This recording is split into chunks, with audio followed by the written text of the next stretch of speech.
Every afternoon, Thomas the Tank Engine puffs along his branch line with Annie and Clarabelle. First, they pass the water mill. Then, they can see a bridge with a village nestled either side of it. This is a special place. Whenever children hear Thomas coming along, they stand on the bridge waving until he is out of sight.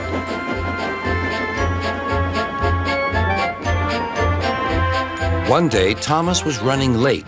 He had stopped at the signal before the bridge to talk to some new children. Percy the Green Engine was waiting too.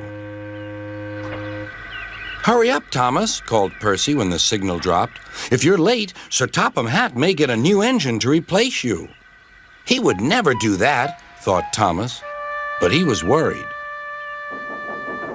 Next day, Thomas hurried along the line. Just ahead was the goods yard.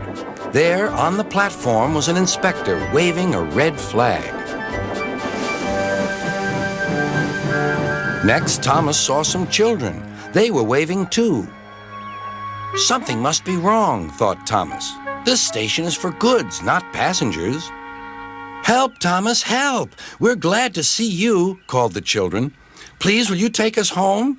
The station master explained to Thomas's driver that the school bus had broken down, and all the parents would be worried if the children were late. Thomas waited as the children walked down from the bridge.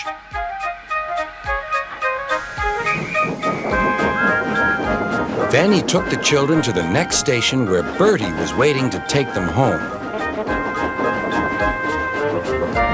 When Thomas finished his journey, he was very late. He was worried that Sir Topham Hatt might be cross with him. "I warned Thomas," puffed Percy to James. "He's been late one time too many. He'll be in trouble now."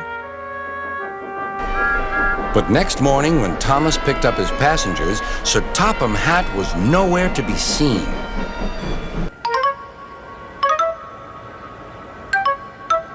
"Thank goodness," sighed Thomas.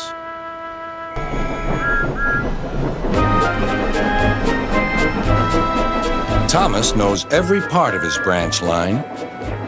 Just ahead was a stretch where the hot sun had bent the rails on the track.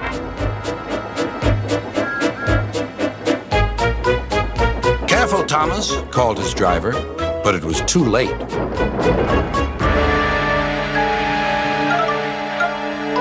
"That's done it," said his driver. "We shan't get any further today."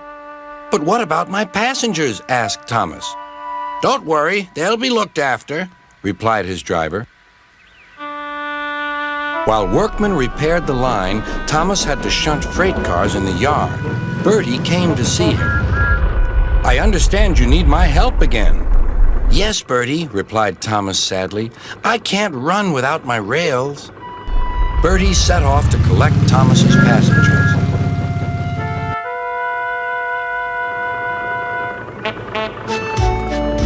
"Hello, Bertie," they said. "We're glad you're here."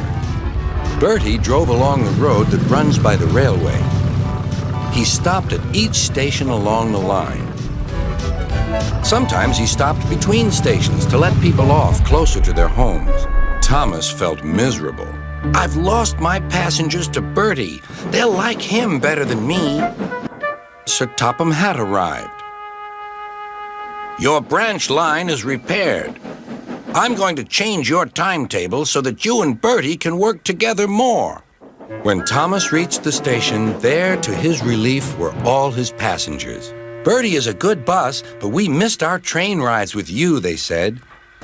Later, Thomas spoke to Bertie. "Thank you for looking after my passengers." "That's all right, Thomas. I'd like to make new friends, but I'm glad to share them with you." "You're a good friend indeed," replied Thomas, "and always will be."